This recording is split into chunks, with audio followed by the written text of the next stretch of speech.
World news की इस report के मुताबिक अफगानिस्तान में तालिबान की जानिब से हासिल किए गए 5 लाख हथियार अतुज़ाय हो चुके हैं, अफरोख्त किए जा चुके हैं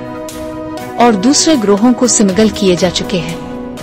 जबकि अक़वाम मुत्तहिदा का ख्याल है कि उन्हें से कुछ हथियार अलकायदा से वाबस्ता ग्रोहों के हाथों में चले गए हैं। एक साबिक अफगान एहलकार ने नाम जाहिर न करने की शर्त पर वर्ल्ड न्यूज HD पाकिस्तान को बताया कि तालिबान ने 2021 में अफगानिस्तान पर दोबारा कंट्रोल हासिल करने के बाद तकरीबन 10 लाख हथियारों और फौजी साज और सामान का कंट्रोल संभाल लिया था। उन हथियारों के जखीरे में अमरीकी साख्ता असलहा जैसे M4 और M16 राइफल्स के साथ साथ अफगानिस्तान के कब्जे में मौजूद दीगर पुराने हथियार भी शामिल थे,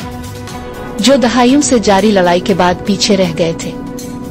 उनमें से ज्यादातर पिछली अफगान हुकूमत को फराहम किए गए थे।